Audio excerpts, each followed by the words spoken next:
Hello, this is Zainab from Turkey and you are watching Dime Vlog. Enjoy it!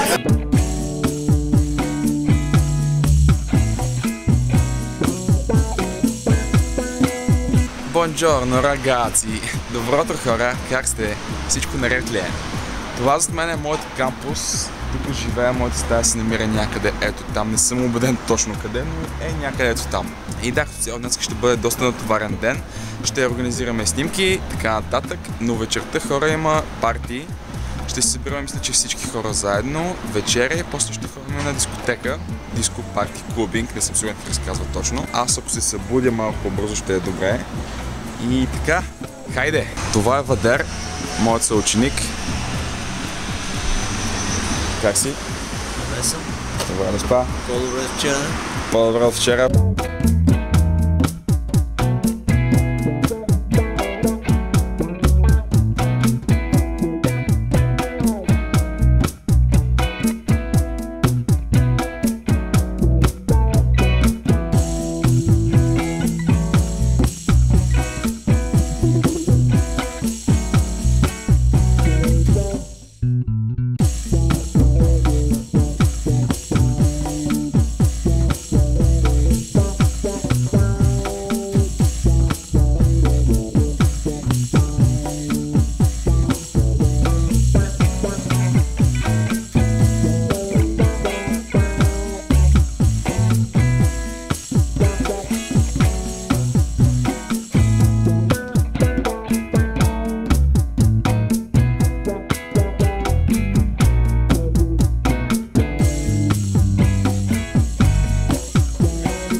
Новини хора, току-що креативността избухна, понеже успяхме да си намерим Junkyard, в който да снимаме, и така че в понеделник 12:30 си уредихме снимки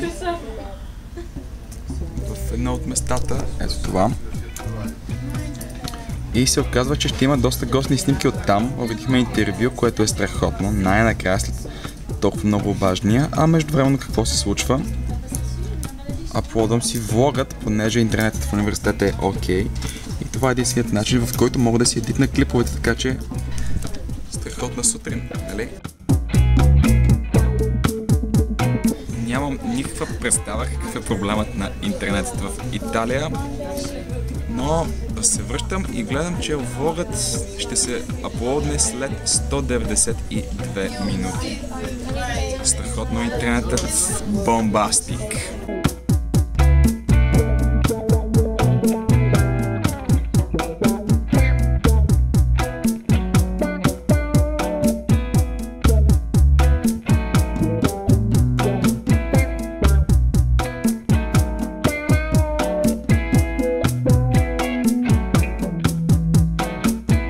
Капнахме, естествено паста, няма какво друго, не беше лоша. Намерихме си карта на Торино, няма да се загубим вече дано. И така, много време за лекция и за довършителни работи. Но на пълен стомах всичко е по-добро. Това е клавиатурка за телефон, която е на Филип от Германия. Оказва се, че той си връзва клавиатурата с телефона и така си пише лекциите направо на смартфона. Колко яко, а? Обратно в университета, 20 минути закъснение, но какво да направим? Гербанката ще бъде много ядосна, защото тя е толкова точно и толкова стрикна направо.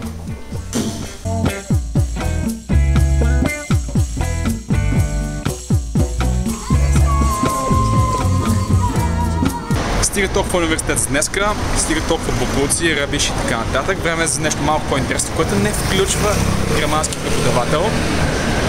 Отивам до стаята да си остава лаптопа, душ, лек чил и е време за купон, хора. Да видим как купонястват италианците. Надявам се супер много да не е с опера. Много се надявам.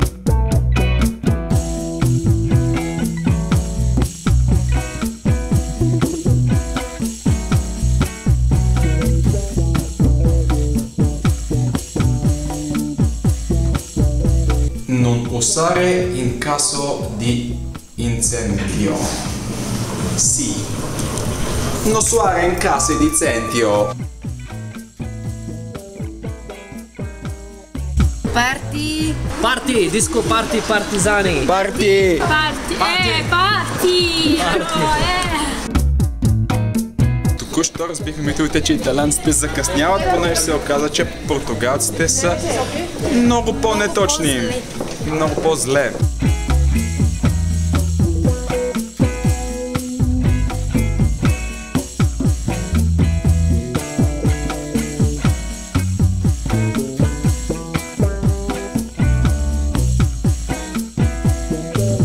Дали забелязахте, но влака не го караше никой. Той се движеше сам. Как става това? Ходете, разберете!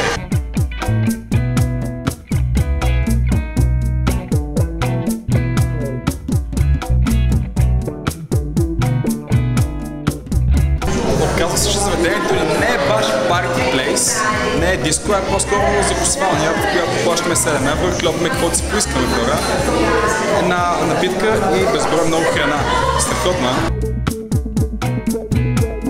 Ками, какво хапваш?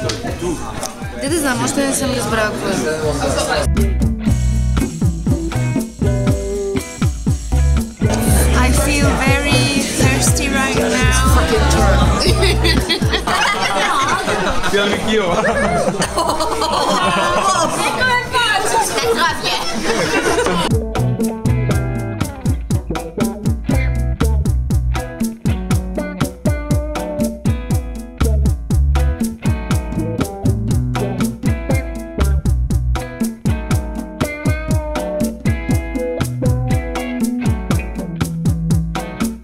Hey guys, what a nice dog, hey?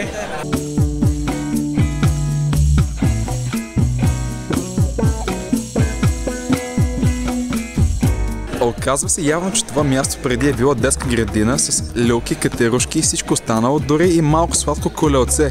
Колко бяхо, а? Искам и се пак да съм на 4. А през нощта се превръща в бар. Страхотно. Окей, днеска беше забавен ден. Доста работи се случиха. Аз съм много уморен, мисля, че е крайно време да се прибираме вкъщи. Но да, утре ще бъде още по-забавно, ще снимаме в Яд.